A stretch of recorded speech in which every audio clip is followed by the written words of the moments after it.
నిజంగా ఇలాంటి పాలనలో మనం ఉన్నాము, ఇలాంటి రాష్ట్రంలో మనం ఉన్నాము అని నిజంగా జంగల్ రాజ్యం అని అంటే ఇదే. విచ్చలవిడి అవినీతి కనిపిస్తూ ఉంది. ఎమ్మెల్యేల దగ్గర నుంచి మంత్రుల దగ్గర నుంచి విచ్చలవిడితనం కనిపిస్తూ ఉంది. విపరీతమైన కరప్షను, పోలీసులు రెడ్ బుక్ రాజ్యాంగం, ఏ మనిషి తప్పు చేయకపోయినా కానీ దొంగ సాక్ష్యాలు, దొంగ కేసులు పెట్టి బెదిరిస్తూ ఉన్నారు, తీసుకొని పోతున్నారు, అరెస్టులు చేస్తూ ఉన్నారు. ఒకవైపున ఇవన్నీ, మరోవైపు చూస్తే ఎన్నికలప్పుడు చెప్పినటువన్నీ అబద్ధాలు, అన్నీ మోసాలు, మరోవైపున మంచి పథకాలన్నీ రద్దు, ఇంకోవైపు చూస్తే వ్యవస్థలన్నీ కొలాప్స్. ఈ మాదిరిగా సాగుతూ ఉంది చంద్రబాబు నాయుడు పాలన. ఇలాంటి దుర్మార్గమైన పాలన మధ్య వైఎస్ఆర్సీపీ కార్యకర్తలు ప్రజల తరపున నిలబడే ఒక గొప్ప యజ్ఞం చేస్తూ ఉన్నారని చెప్పి గర్వంగా చెప్తాను. ఇలాంటి పాలన మధ్య ప్రజలకు నిజంగా వైఎస్ఆర్సీపీ పార్టీ అవసరం ఉంది. ప్రతి కష్టంలోనూ మనకు ప్రజలకు తోడుగా ఉండాల్సిన ధర్మం మన మీద ఉంది. కాబట్టి నేను మీ అందరికీ కూడా ఒకటే చెప్తా ఉన్నా, చూస్తా 2 ఏళ్ళు అయిపోయింది, ఇంకా కళ్ళు మూసుకొని కళ్ళు తెరిచేసరికి ఇంకా 3 ఏళ్ళే ఉంది.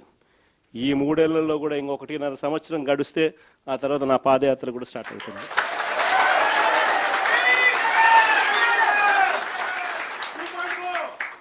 ఒకసారి నా పాదయాత్ర కూడా స్టార్ట్ అయిందంటే ఆ తర్వాత మరో 1.5 సంవత్సరం పూర్తిగా ఇంకా ప్రజల్లోనే దాదాపుగా 150 నియోజకవర్గాల పైచలకే తిరుగుతాం, ప్రజల్లోనే ఉంటాం. ప్రతి 3వ రోజు ఏదో ఒక నియోజకవర్గం నుంచి కాన్స్టిట్యున్సీలో ప్రజల ఉప్పెనను చూపిస్తూ పబ్లిక్ మీటింగ్లో ప్రజా సమస్యలను లేవనెత్తు చంద్రబాబు నాయుడు కడిగేస్తూ పోతూ ఉంటాం. కాబట్టి మీ అందరికీ కూడా నేను ఒకటే చెప్తా ఉన్నా, మీ అందరూ కూడా చినిమిల్ నాయుడు అని ఉన్నాడు, పాపం సౌమ్యుడు, ఏమన్నా చెప్పు సౌమ్యుడు అని చెప్పి మాత్రం అనాల్సింది. నేను ఒకటి చెప్తా ఉన్నా, మీరంతా కలిసికట్టుగా ఒకటి కావాల్సిన అవసరం ఉంది. చంద్రబాబు నాయుడు గారు సాగిస్తూ ఉన్న ఈ పాలనను ప్రతి ఇంట్లోనూ చర్చనీయాంశంగా జరిగించాల్సిన అవసరం ఉంది.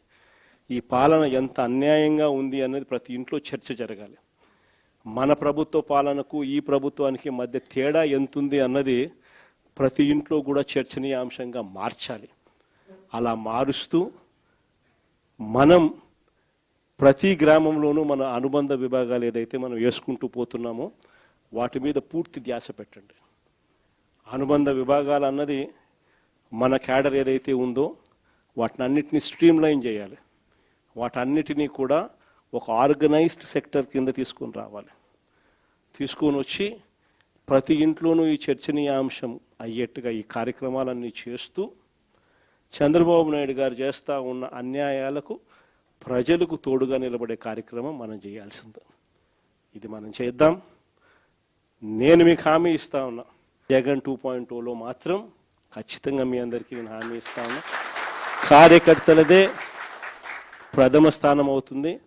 కార్యకర్తల ద్వారానే ప్రజలకు చంద్రబాబు నాయుడుకు మన పాలనకు మధ్య తేడా చూపిస్తూ మంచి జరిగించే కార్యక్రమం కూడా జరుగుతుంది.